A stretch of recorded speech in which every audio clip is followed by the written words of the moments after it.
hiki si kikao cha kawaida cha kutathmini utendaji wa kazi wala kupanga shughuli za mwaka unaofuata, kwani kwa mtazamo wangu kikao hiki kinatupeleka kwenye kuanza kufafanua upya nafasi ya taaluma ya maendeleo ya jamii katika ujenzi wa Tanzania ya mwaka 2050. Na hapa nikumbuke, niliwahi kukutana na katibu mkuu kiongozi mmoja alisema, hii wizara ya maendeleo ya jamii, hawa wataalamu wa maendeleo ya jamii, siku wakija kujijua wao ni nani na nafasi yao ni nini, wakasimama kwenye nafasi yao barabara, changamoto nyingi zinazokabili maendeleo ya taifa letu zitakuwa zimepata majibu na majawabu kwa wao tu kusimama imara.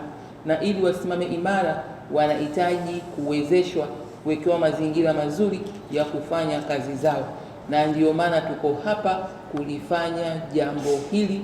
Msimame, mkae kwenye nafasi zenu, majawabu na majibu ya changamoto za maendeleo yapatikane kupitia taaluma yenu nyinyi, kwa sababu nyinyi mmetengenezwa katika uwezo wa kuweza kuchochea mabadiliko chanya kwenye jamii. Jamii nayo ijue nafasi yao katika mwelekeo wa maendeleo, isidhani kwamba yenyewe haina mchango, inasubiri tu serikali au mdau waje, wawe na uwezo wa kuibua changamoto zao, kuzitafakari na kuiona njia ya kwenda katikati ya fursa nyingi ambazo wanadhani hazipo, kumbe zipo. Nyinyi ni madaktari wa fikra za jamii, nyinyi ni mainjinia wa fikra za jamii. Wakati watu wanajenga barabara, wakati watu wanajenga majengo makubwa tukakae tufanye kazi ofisini, wakati watu wanakwenda kutengeneza miundombinu mbalimbali, nyinyi mmetengenezwa kutengeneza miundombinu ya fikra, mindset change. Hebu semeni mindset change. Mindset change. Nyinyi ndio madaktari wa fikra za mwanadamu, na hakuna kitu kibaya kikipigwa kitakachopiga vitu vyote vilale kama fikra ikipigwa. Kwa hiyo mnatakiwa mkae kwenye nafasi yenu. Tunapoanza mwaka wa kuelekea 2050, fikra za jamii yetu zikae sawasawa, zijiamini, ziwe na uthubutu, zione fursa, ziende mbio, zikutane na uwezeshaji wa serikali na wadau wa maendeleo, ili ile ndoto inayokusudiwa 2050 iweze kutimia. Na hapa nampongeza Rais wa Jamhuri ya Muungano wa Tanzania Daktari Samia Suluhu Hassan, aliyebeba maono ya kusema sasa hii wizara ya maendeleo ya jamii tangu sasa haitaunganishwa na wizara zingine, ikae yenyewe. Anasubiri sasa hayo matokeo, na katika matokeo hayo ameendelea kuwezesha hii wizara kutoka mwaka 2022 kutoka zilizokuwa bilioni 45 sijui less bilioni 50 mpaka sasa hivi tunaongelea fedha zimeongezeka, zinakaribia bilioni 200, zinakaribia. Mmeisikiliza bajeti iliyopita, mpigieni makofi Daktari Samia Suluhu Hassan. Sasa kikao hiki chini ya uongozi wa katibu mkuu mtendaji Eliakim Masu, hamtatoka kama mlivyokuja, hamtakuwa kama mwaka 2022 wala 2023 wala 2024. Katibu mkuu huyu ana historia kubwa, amezunguka, ni mwandamizi. Nyinyi wengine labda mlikuwa mjazaliwa, mlikuwa mko shuleni, tunazijua kazi zake. Ndio maana rais amemleta hapa. Sijasema waliopita hawakufanya kitu, kila mtu anafanya, anapewa safari yake kwa wakati wake. Kwa hiyo mumpe ushirikiano ili muongee wimbo mpya utakaosababisha hizo changamoto mlizonazo za kifedha, nyinyi wenyewe mzione fursa, ili mheshimiwa rais aguswe sana, aongezee, mtoke kwenye karibia 200 hizo, muelekee mbele zaidi usawa wa maono yenu ya kwenda kuisaidia jamii. Maendeleo ya jamii oye! Niseme tena machache.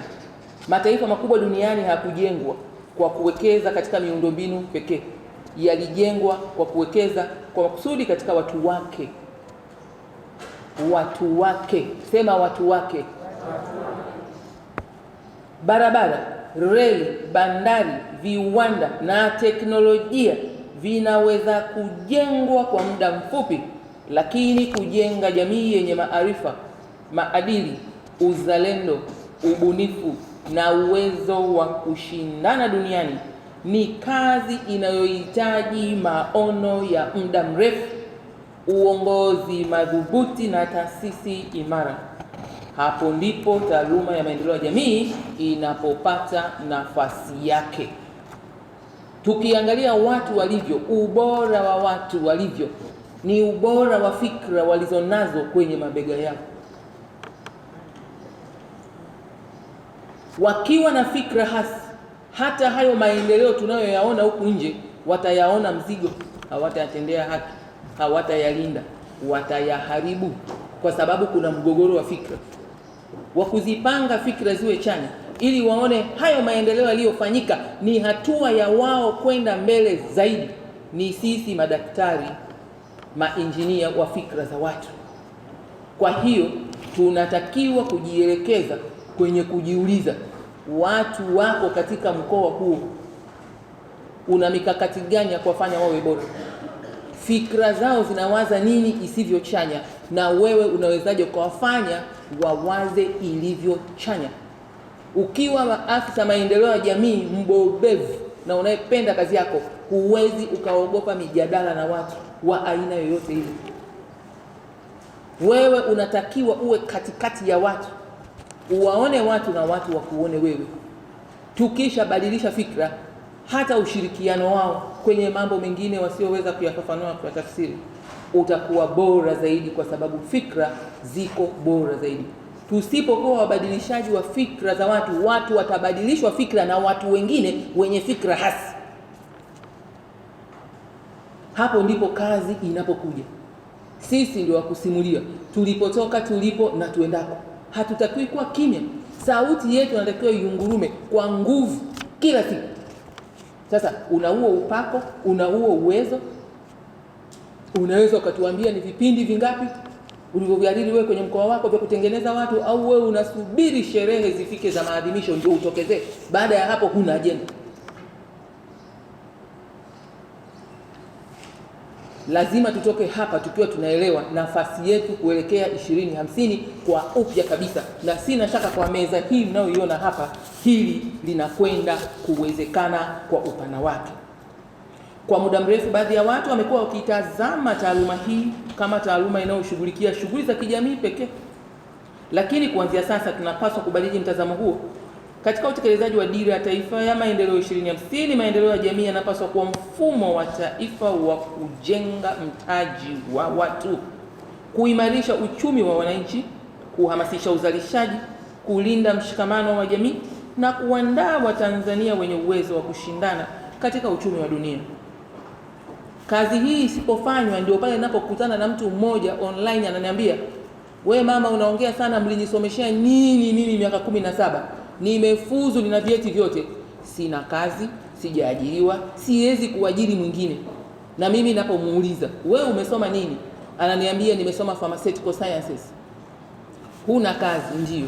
Hakuna duniani nchi yote iliyoweza kuwa na ajira za watu wake wote. Kiko kitu kinaitwa sekta binafsi. Wewe unakijua? Anasema mimi sina mtaji wa hiyo sekta binafsi. Mtaji gani unautaka wewe? Kwa nini usifungue kiwanda? Natakiwa niwe bilioni 1, mimi sina. Kama sio kiwanda cha kufanya dawa, unataka nini tena kingine? Ongeza kufanya duka la kuuza dawa. Duka la kuuza dawa, mtaji shilingi ngapi? Milioni 10. Milioni 10 wewe, katika fursa zote za uwezeshaji kiuchumi hujaona ziko wapi? Umechukua hatua gani? Umeishia kipengele gani? Ili huyo aliyekukwamisha ni muulize. Mtu anakwambia hajachukua hatua yoyote. Sasa huyu unamsaidiaje? Ni sawa na mgonjwa anayeumwa, joto limepanda nyumbani hadi degedege inampata. Unamwambia umechukua hatua gani? Anakwambia wala zahanati hajafika, wala panado hajanywa, wala hajafikiria kama kuna daktari. Mindset.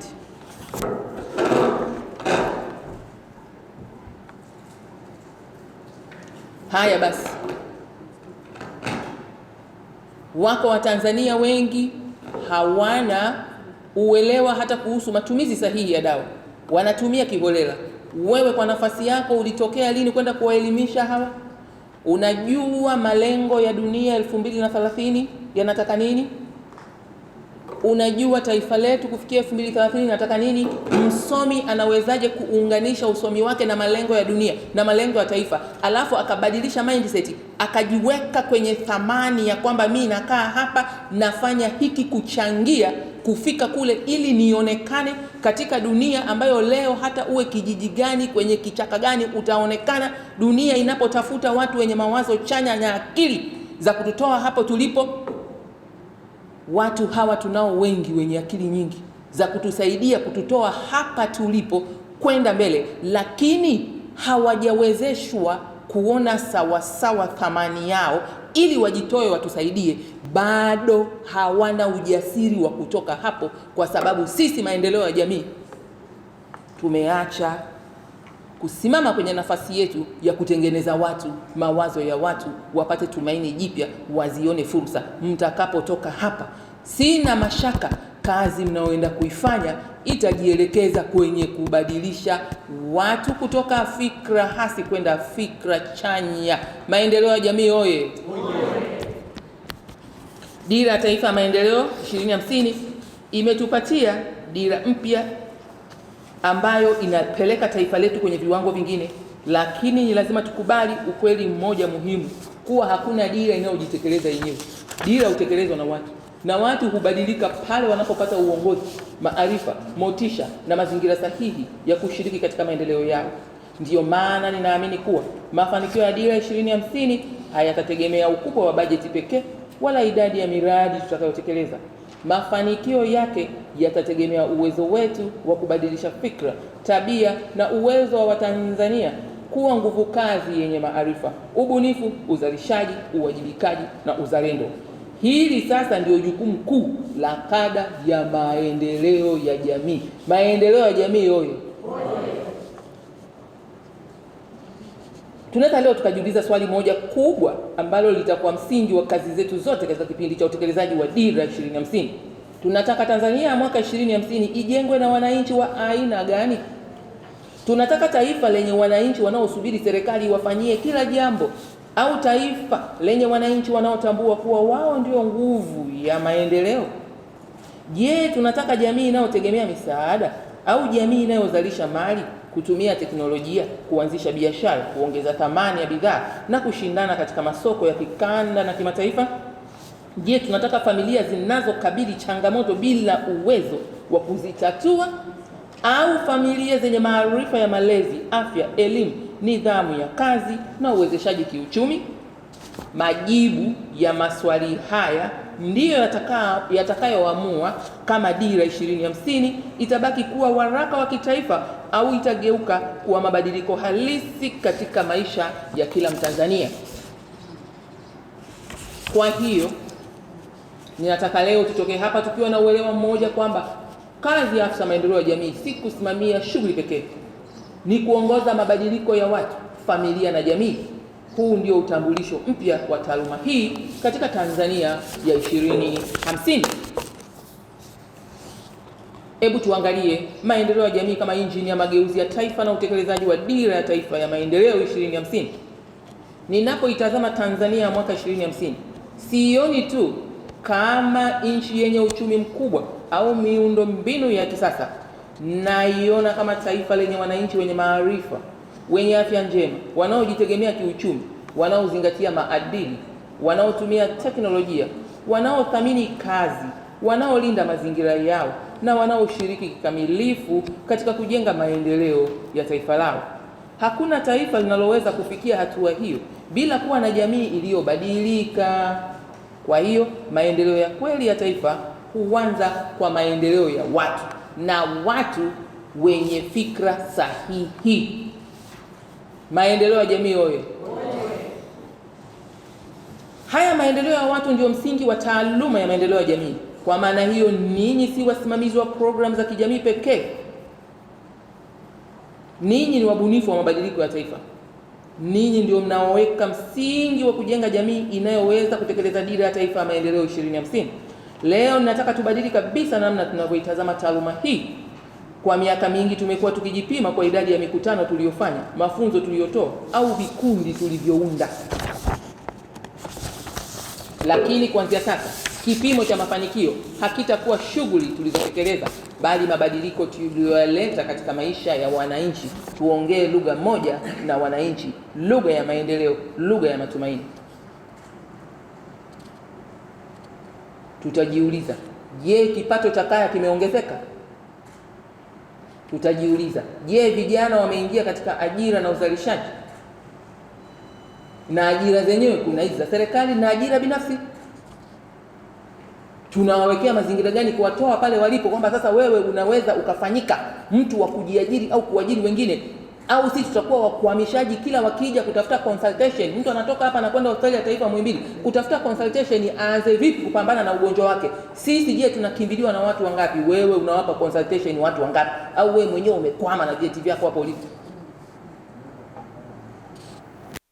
Tutajiuliza, je, wanawake wamewezeshwa kiuchumi na wanashiriki kikamilifu katika uchumi rasmi?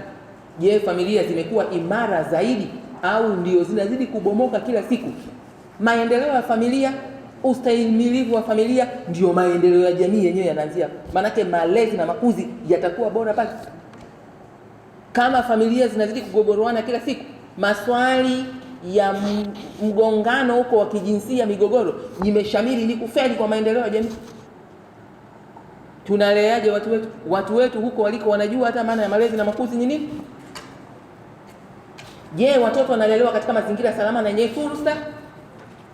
Kama we ni maendeleo ya jamii uko kwenye eneo hilo hapa, tunataka tukuwezeshe, utuambie hivi ile jamii inawezaje ikaacha kujadili ajenda ya mtoto anaondokaje nyumbani, mtoto anaingiaje kwenye maisha yenye tishio la kuondoka nyumbani hadi anaondoka. Wale watu pale hawana mkakati wowote. Wewe una kazi gani? Umewaelimisha?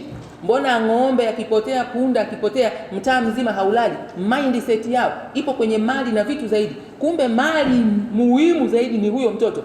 Kwa nini hawajadili? Mbona wana ajenda nyingi za kijamii, wanajadili harusi, kitchen party, wanaongea bega party, wanaongea mambo mengi ya solidarity, lakini hili la solidarity ya kulinda watoto wetu hawaliongelei. Kwa sababu gani? Maana utakuwa ni wewe hujafanya kazi yako. Si ajabu na wewe uko mtaa huo. Maendeleo ya jamii hoyo. Naeleweka sieleweki? Naeleweka sieleweki? Kama sieleweki nifunge mimi niondoke zangu nimwachie katibu mkuu watengeneze. Naeleweka sieleweki? Makofi kwangu tafadhali. Kwa hiyo tutakupima na kukuuliza, watu hawa wamebadilika, wameweza kutambua mema na mabaya, wameweza kuyaona mabaya, wameweza kuona njia za kufanya, au wanaona njia za kuchangishana tu, michango ya harusi, michango ya nini, vigoma vinini kule, lakini hili la mtoto, malezi hawajadili. Je, kwenye vikao rasmi vya wewe huko uliko na unahudhuria kama mjumbe, wanajadili hiyo ajenda? Maswali mangapi yanaulizwa? Masuluhisho, maazimio mangapi yanatokea pale? Wewe huoni. Sheria ndogo hazizalishwi, wewe huoni. Kuna checklist yanayokustahili wewe kuyafanya. Leo kikao hiki kimekuja kuwatengeneza ili muanze vizuri, ili taarifa zenu mnapozileta, sisi sasa na ofisi ya Waziri Mkuu TAMISEMI tujue tu hapa pana changamoto, tuende tuwaongezee nguvu, tujikwamuaje. Hatuna mashaka na nyinyi. Baada ya kikao hiki mnakwenda kufanya mambo mazito makubwa yaliyo mapya. Maendeleo ya jamii hoyo. Tutajiuliza, je, jamii imejenga utamaduni wa ubunifu, nidhamu ya kazi na kujitegemea? Je, wananchi wanatumia teknolojia kuboresha maisha yao? Je, mkoa na halmashauri zimeongeza uwezo wa wananchi kuzalisha mali na kushindana katika uchumi wa kisasa? Hii ni kwa uchache ndivyo tutakavyopima mafanikio ya maendeleo ya jamii katika Tanzania ya 2050. Katika dunia ya leo, ushindani wa mataifa hauamuliwi tena na ukubwa wa ardhi wala wingi wa maliasili pekee. Ushindani wa mataifa unaamuliwa na ubora wa watu wake. Taifa lenye watu wenye maarifa, ubunifu, nidhamu, ujuzi na teknolojia, uwezo wa kutatua changamoto na utamaduni wa uzalishaji ndilo litakaloongoza dunia. Ndiyo maana Dira ya Taifa ya Maendeleo 2050 imeweka mtaji wa watu, human capital, kuwa moja ya msingi mkuu wa safari ya maendeleo ya taifa letu. Lakini mtaji wa watu haujengwi darasani pekee, hujengwa katika familia, hujengwa katika jamii, hujengwa kupitia viongozi wanaoweza kubadili fikra za wananchi, na hao viongozi ni ninyi, ni sisi wote tulioko humu. Kwa hiyo ninawaomba mtambue kuwa jukumu lenu ni kubwa kuliko ambavyo wengi wamekuwa wakifikiri. Mtu mmoja alisema, nyinyi ni sleeping giants.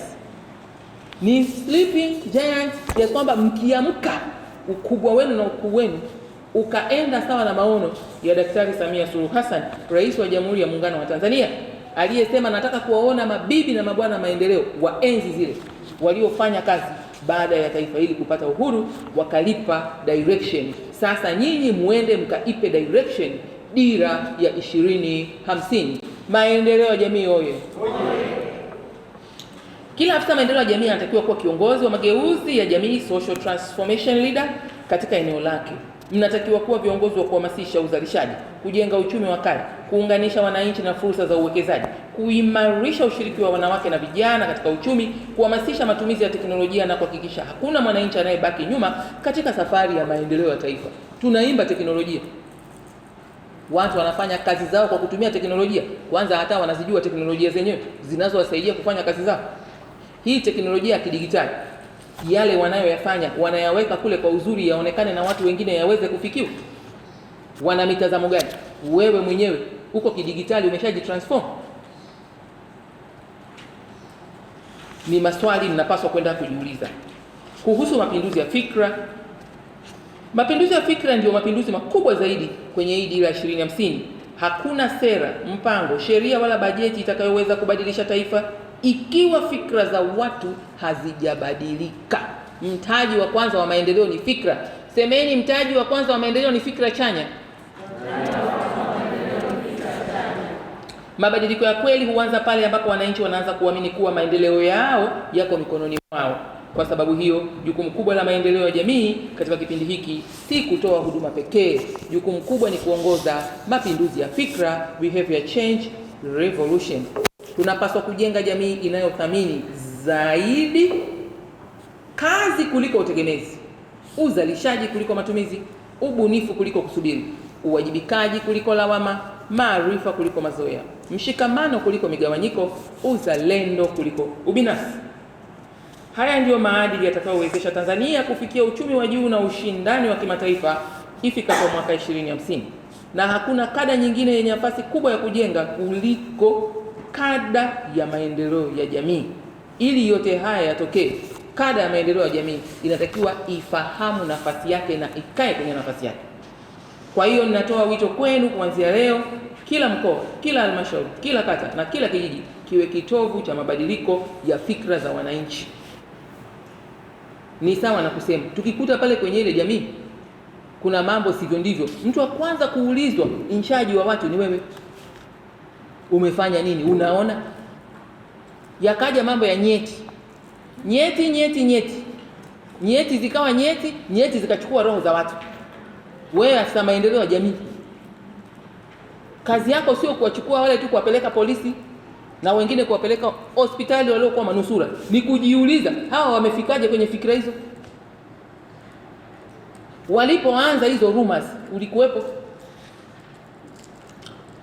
Ulifanya nini? Prevention ilikuwa ni nini? Na yako mengine mengi, sio haya tu ya nyeti. Kuna imani huko za ushirikina, kuna mambo ya hovyo, ndoa za utotoni, kuoza watoto, kuvua sketi watoto. Mindset za wanaume umezitengenezaje? Mindset za wanawake umezitengenezaje? Naweza nikasema huko kwenye jamii kuna magonjwa mbalimbali, hata haya ya hospitali. Kuna magonjwa ya fikra yako. Wewe unayajua? Umeyawekea mikakati gani kuyaibua na kuyadhibiti, kama tunavyoibua matishio ya ugonjwa labda wa kipindupindu na kudhibiti hapo hapo kabla hayajasambaa? Au mimi na wewe ndio tunasubiri kusikia kwenye taarifa za habari kaibiwa, kapoteza, kauliwa? Lazima tutoke hapa tumebadilika, ili tuwe na mfumo wa kwenda kuanza kuyaona magonjwa ya fikra za jamii mapema, kuyatengenezea kliniki na kuyazuia yasitokee. Inawezekana? Haiwezekani? Inawezekana? Haiwezekani? Basi Tukifanya hayo na sisi kuwa kitovu cha mabadiliko ya fikra za wananchi, sasa tutasema huu ndio urithi mkubwa ambao kada ya maendeleo ya jamii inaweza kuacha kwa vizazi vijavyo. Kutoka maendeleo ya jamii ya jadi kwenda mfumo mpya wa kitaifa wa mageuzi ya jamii, National Social Transformation System, tukiwa tunaelekea huko 2050, ni lazima tukubali kuwa dunia imebadilika na itaendelea kubadilika kwa kasi ambayo haijawahi kushuhudiwa katika historia ya mwanadamu. Mnaona tunakwenda kidijitali. Jambo likitokea, mambo yanapepea kweli kweli. Juzi kuna mtu mmoja anafanya content creator, maskini wa Mungu, na yeye anafanyaga tu vizuri, kateleza, akatengeneza klipu, anasema kwamba ukitaka mtoto wako wa kike haribikiwe, mpeleke chuo kikuu. Ukitaka mtoto wako wa kike sijui anya dawa za kulevya, mpeleke chuo kikuu. Ukitaka lele mpeleke, ukitaka hivi mpeleke kule. Anaongea tu pale. Yeye labda kichwani kwake ana nia njema, part 2 anataka aje na kitu kingine, lakini package ya ile material ikichukuliwa ikapelekwa kwenye society ambayo wao hawataki kupeleka watoto wao shule, basi inakuwa msaada mkubwa sana kwenda kuwasikilizisha kwenye ukoo wao, waone ubaya wa chuo kikuu. Na wale watu kwa sababu hawaelewi hivi vitu na hakuna tamko la serikali la kukanusha, wataamini kazi yetu itakuwa ngumu zaidi kwenye ile jamii inayoamini kwamba shule kwa mtoto wa kike hapana. Tamko limezunguka, wameshaangalia mamilioni huko kwenye mitandao mbalimbali. Hakuna mtu anayetoka kusema, lakini sekta ya maendeleo ya jamii ipo, hawaoni kwamba huyu anadidimiza hichi kitu. Mpaka waziri atoke amtafute yule, amuite ofisini kwake, kaja jana. Asa mimi kazi nitaifanya mpaka lini? Na nyinyi ndio wakuu wa vitengo, na mambo mengi yanaendelea hovyo kule. Wengine ni watoto ambao wako kwenye mikoa yenu na kwenye wilaya zenu na kwenye vijiji vyenu. Natarajia kuona mnaandamana, mnakwenda kwa wazazi wao huko. Huyu babake nani? Huyu babake nani? Si ndio maana tuna NIDA? Si ndio maana tuna mifumo ya uchunguzi na upelelezi? Sasa nyinyi kama mmekaa tu, mtu anatusaidia kuiharibu jamii ya mitandaoni kwa mambo ya hovyo yasiyozingatia viwango vya kutoa taarifa za mitandaoni, halafu yanaenda kusambaa kwenye vibanda umiza, na vibanda umiza vinakusanya watoto wanasikiliza. Hivi nyinyi maendeleo ya jamii mnakuwa mna nafasi yenu kweli hapo? Munijibu, nafasi yenu mnakuwa mmeifanyia kazi, mjaifanyia kazi? Wewe ndio wa kumwambia mkuu wa wilaya, hii hapana, huyu tunamjua, yuko pale. Na watu watukutu nchi hii wanajulikana. Nyinyi mna maafisa habari pale. Nyinyi mna vyombo vyote vya uchunguzi. Nyinyi ni mamlaka. Nyinyi ndio wa kusema huyu tunamhitaji, hivi yuko mkoa gani, yuko wilaya gani? Kama ni wilaya yetu wananchi, hapana mtoto atakayetokea kwenye wilaya yetu hii akawa anafanya haya mambo, kwa sababu mnaelimisha jamii. Akifanya haya mambo, pamoja na kwenda kwenye vyombo vya sheria, pamoja na kuchukua hatua hizi, tutakuja nyumbani kwenu, kwenye ukoo wenu, kwa baba yako na mamako, wakuitie kikao cha ukoo. Jamhuri ya Muungano wa Tanzania. Hizi ndio operation za maendeleo ya jamii. Hasa nyie kumwacha Gwajima kila saa Gwajimadi. Mimi ndio nimekuwa mlinzi wa mitandao. Hasa nyie mko wapi? Hebu ulizaneni sisi tuko wapi? Muulize jirani yako huko. Leo katibu mkuu hapa ataongea mada yake, msipobadilika nyinyi. Sielewi nani wakuja kuinusuru ikada yenu.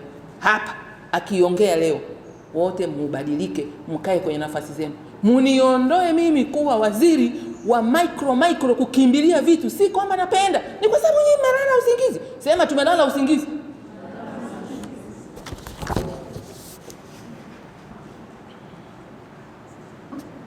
Mapinduzi ya akili bandia, artificial intelligence, uchumi wa kidigitali, mabadiliko ya soko la ajira, ongezeko la ushindani wa kimataifa, mabadiliko ya tabia nchi, ongezeko la watu mijini na mabadiliko ya mfumo wa familia yanabadilisha kwa haraka namna jamii zinavyoishi, zinavyozalisha na zinavyojifunza. Katika mazingira hayo, taaluma ya maendeleo ya jamii haiwezi kuendelea kufanya kazi kwa mifumo iliyoundwa miaka mingi iliyopita. Tunapaswa kuijenga upya ili iweze kuwa chombo cha taifa cha kuongoza mabadiliko ya kijamii, kiuchumi na kiutamaduni yanayohitajika kufanikisha dira ya taifa ya maendeleo 2050. Kwa hiyo, ninatoa wito kuwa tuanze kujenga mfumo mpya wa kitaifa wa mageuzi ya jamii, National Social Transformation System, unaounganisha serikali kuu, TAMISEMI, sekretariati za mikoa, halmashauri, sekta binafsi, taasisi za elimu, mashirika ya kiraia, taasisi za dini na wananchi katika ajenda moja ya kujenga Mtanzania wa mwaka 2050. huu uwe mfumo unaoongozwa na ushirikiano, unaotumia ushahidi, unaotegemea teknolojia na unaopimwa kwa matokeo ya maisha ya wananchi. Katika mfumo huu mpya, kila afisa maendeleo ya jamii anatakiwa kuwa zaidi ya mtekelezaji wa programu. Anapaswa kuwa kiongozi wa mabadiliko ya fikra za jamii, mwezeshaji wa uchumi wa kaya na jamii, mhamasishaji wa ubunifu, ujuzi na ujasiriamali, mratibu wa huduma zinazomgusa mwananchi katika ngazi ya jamii, mkusanyaji na mchambuzi wa taarifa za maendeleo ya jamii, kiungo kati ya serikali na wananchi katika kupanga na kutekeleza maendeleo, mlinzi wa mshikamano wa jamii, maadili na ushirikishwaji wa makundi yote. Kwa kifupi, tunahitaji afisa maendeleo ya jamii ambaye ni mbunifu wa maendeleo, mchambuzi wa changamoto, mhamasishaji wa uzalishaji na kiongozi wa mageuzi ya jamii. Upo kwenye jamii, sekta zingine zote zipo. Haya huwezi kufanya peke yako. Kuna mengine yanafanyika kwa mwanataaluma yule na mwanataaluma yule. Wewe uko hapo. Mwongozo wenu nilikuwa nasoma na leo na katibu mkuu kwenye treni wakati tunakuja. Madawati yenu 6 ya huko kwenye halmashauri. Kuna sijui la uhamasishaji jamii, sijui kuna la jinsia, sijui kuna la malezi na makuzi, kuna la NGO, sijui na vitu gani. Tunaongelea mmomonyoko wa maadili. Lakini watu wanafanya sherehe za ajabu ajabu huko za kuchochea mmomonyoko wa maadili, nyinyi mpo. Hamna dokezo kwa mkurugenzi, hamna dokezo kwa mkuu wa wilaya kumuongoza hapa tufanye hivi. Huko ni kutoka kwenye nafasi zetu. Huyu afisa utamaduni kaenda akatoa kibali hiki, mambo yanakwenda hovyo hovyo, nyinyi imetulia tu. Huko ni kupunguza nguvu zenu na ukuu wenu wa kusema hapana, ubora wa watu wetu unashuka kwa intervention hii hapa. Ninasema hapana. Na ndipo hapo tunaposema katibu mkuu wetu, sheria ya Kodepata hawa inatakiwa ikamilike ili wawe na nguvu za vifungu vya kisheria vya kusema hapana, wewe unachoamua hapa kiwezekani, kwa sababu uamuzi wako huu unachochea kudorora kwa malezi na makuzi na kuenea kwa tabia mbaya. Kwa hiyo mna kazi kubwa ya kwenda kurudi kwenye mstari wenu, na sisi hatuna mashaka kikao hiki kitawatengeneza na mtaweza.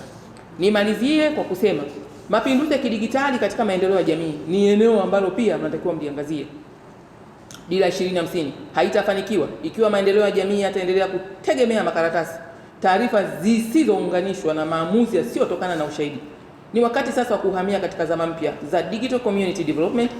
Ninaelekeza wizara kwa kushirikiana na ofisi ya Waziri Mkuu TAMISEMI na wadau wengine wa serikali kuharakisha ujenzi wa mfumo wa kidigitali wa kitaifa utakaowezesha ukusanyaji, uchambuzi na matumizi ya taarifa za maendeleo ya jamii kwa wakati halisi. Mfumo huo unapaswa kuwezesha kutambua mahitaji halisi ya kijamii, kufuatilia maendeleo ya kaya na vikundi vya uzalishaji, kupima matokeo ya afua zinazotekelezwa, kuunganisha wananchi na huduma za serikali pamoja na fursa za kiuchumi, kutoa taarifa za haraka kwa ajili ya kufanya maamuzi ya kuzuia masuala yasiyofaa yasitokee katika sekta zote.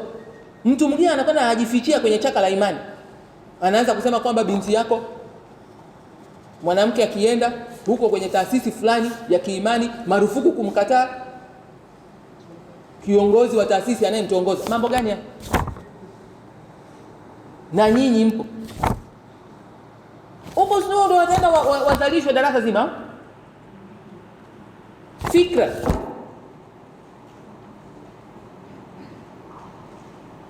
Imani zimesajiliwa chini ya Wizara ya Mambo ya Ndani, zina sheria yake. Sasa asipite mtu kule ambaye yeye anataka kuleta mambo yake tu tofauti na mwelekeo ule. Nyinyi ndio wakuripoti kwa msajili, si mnao huko? Sasa mkikaa kima msubiri Gwaji Madini ndio waseme mimi ndio nitakuwa mbaya wa taifa sasa, afu nyinyi ndio wema wa taifa. Jamhuri ya Muungano wa Tanzania, tufanye kazi wote. Sema tufanye kazi wote. Uchumi wa jamii ndio uchumi wa taifa, ni eneo lingine. Hakuna taifa litakalofikia uchumi wa kati wa juu au uchumi wa kipato cha juu bila kuanza na uchumi wa wananchi wake.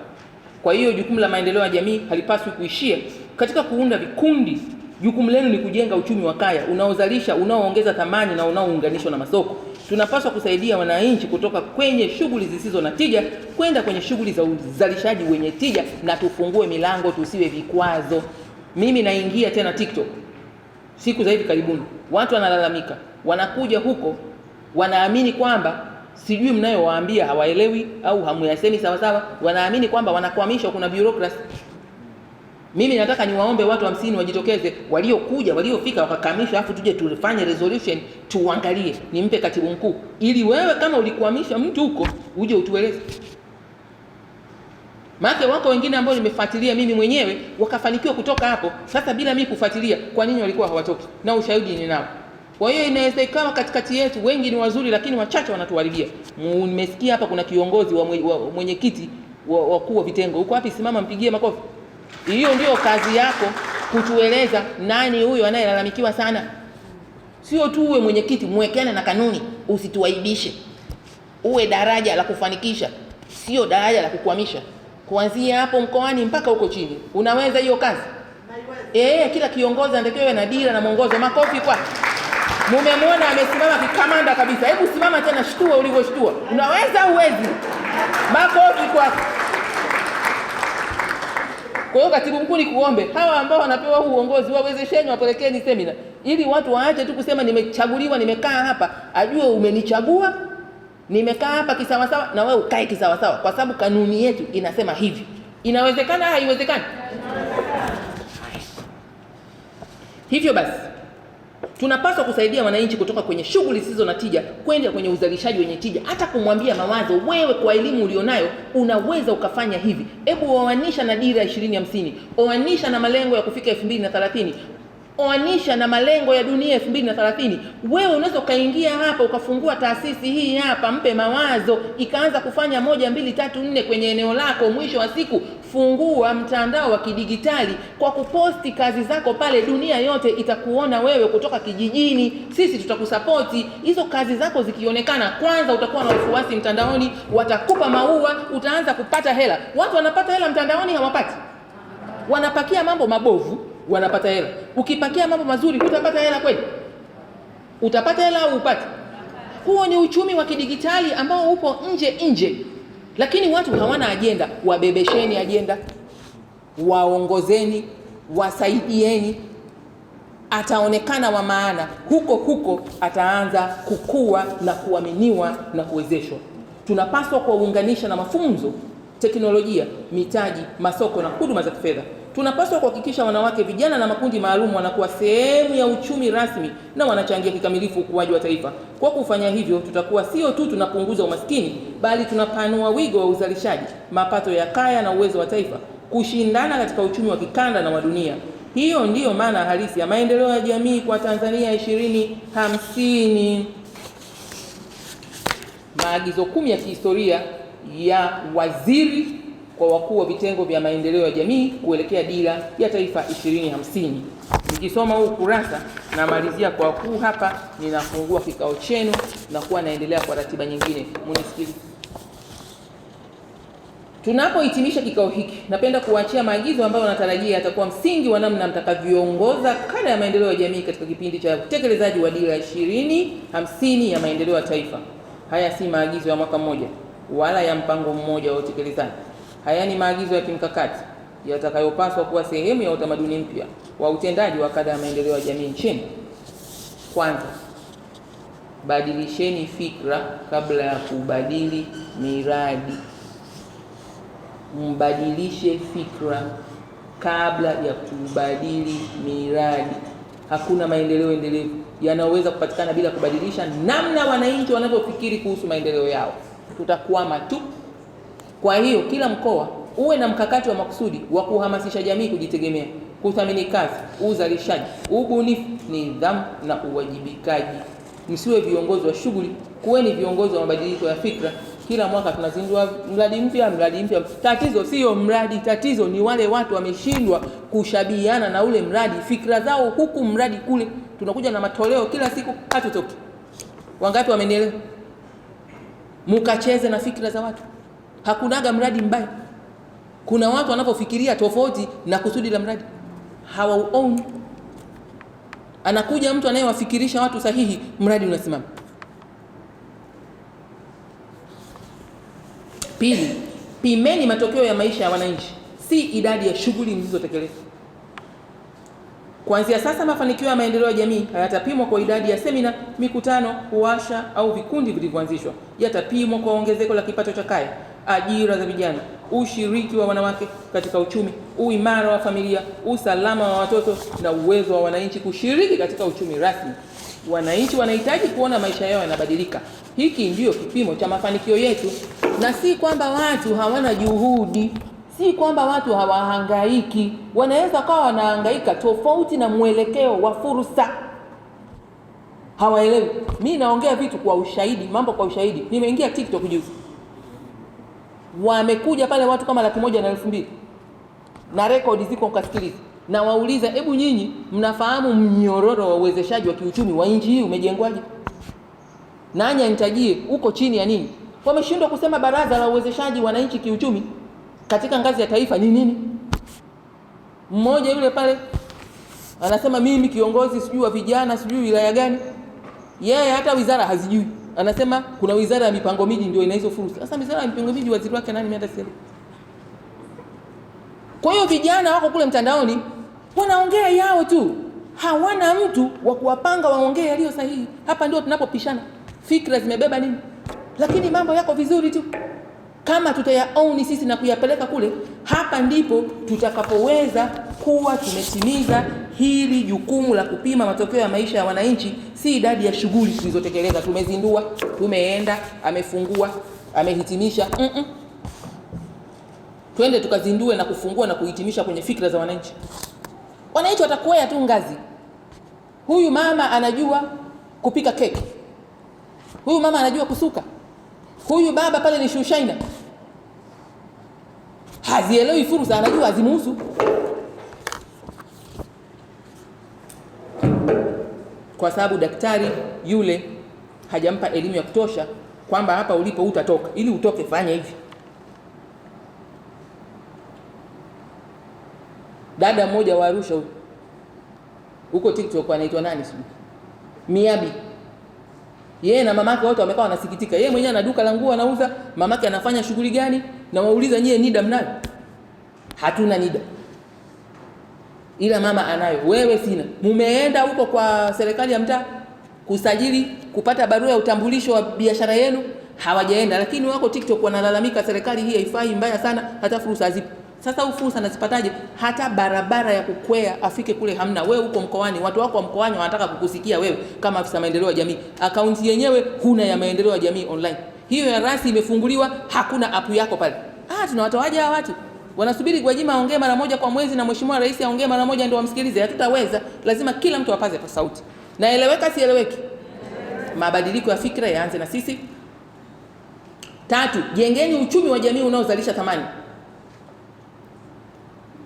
Kila afisa maendeleo ya jamii awe kichocheo cha kuibua fursa za kiuchumi katika eneo lake. Aziibue na waelimishe wananchi. Kuna hii ya muioni. Piteni hapa muweze kukua. Waunganisheni wananchi na teknolojia, masoko, taasisi za fedha, mafunzo ya ujuzi na huduma za serikali.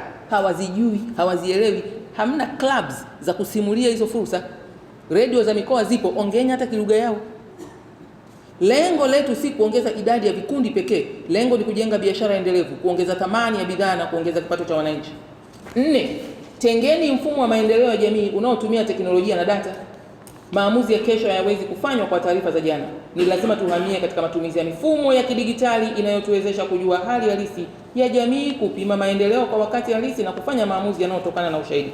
Data iwe msingi wa kupanga, kutekeleza na kutathmini maendeleo ya jamii. Utuambie umetoka wapi, unakwenda wapi na umeshafika wapi. 5, jengeni familia imara, kwa sababu familia ndio kiwanda cha kwanza cha mtaji wa watu. Hakuna taifa lenye nguvu bila familia zenye nguvu. Hakuna uchumi imara bila malezi bora.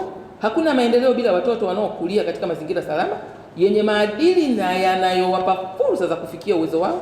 Kwa hiyo kila afua ya maendeleo ya jamii ianze kwa kuimarisha familia.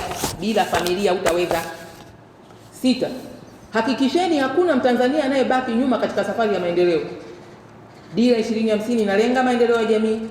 Wanawake, vijana, wazee, watu wenye ulemavu, watoto, watu wanaoishi vijijini na makundi mengine yote wanaopaswa kushiriki kikamilifu katika kujenga na kunufaika na maendeleo ya taifa. Hili si swala la huruma, ni swala la haki, usawa na matumizi kamili ya rasilimali ya taifa ambayo ni watu. 7, jengeni ushirikiano badala ya kufanya kazi kwa mazoea kisekta. Changamoto za jamii haziwezi kutatuliwa na wizara moja, la hasha, wala idara moja. Fanyeni kazi kwa karibu na TAMISEMI, ofisi ya waziri mkuu, sekta binafsi, taasisi za elimu, taasisi za dini, mashirika ya kiraia, vyombo vya fedha na wadau wengine. Ushirikiano ndio utaongeza kasi ya utekelezaji wa dira ya 2050. 8. Fanyeni ubunifu kuwa utamaduni wa kada ya maendeleo ya jamii. Natarajia kuona kila mkoa ukiwa na ubunifu unaotatua changamoto za wananchi wake. Na katibu mkuu, hapa weka kombe la ubunifu. Hawa wanakujaga Kodepata kuja kunipa mimi tuzo. Mwaka huu nilisema mimi sipokee tuzo ya mtu, anataka niwapenyee tuzo. Wafurukute hawa wapewe matuzo ya ubunifu. Tuwajue, wayasimulie wao wenyewe. Katibu mkuu hawa tuwe na matuzo makubwa ya umahiri mkubwa. Pengine atoe Mheshimiwa Rais, nyingine atoe makamu wa rais, nyingine tumuombe waziri mkuu, nyingine nitoe mimi, zingine watoe sasa mawaziri wa kisekta, zingine watoe sasa makatibu wakuu. Tukizigroup hivyo, kila mtu atakuwa anakimbia kuitaka ile iliyo ya juu zaidi. Uongo kweli? Uongo kweli? Ili wenyewe mpime thamani ya kazi zenu. Na wanaofanya vizuri zaidi wengine wakwewe pipa, tuende nao kwenye mikutano ya kimataifa, wakasimulie huko.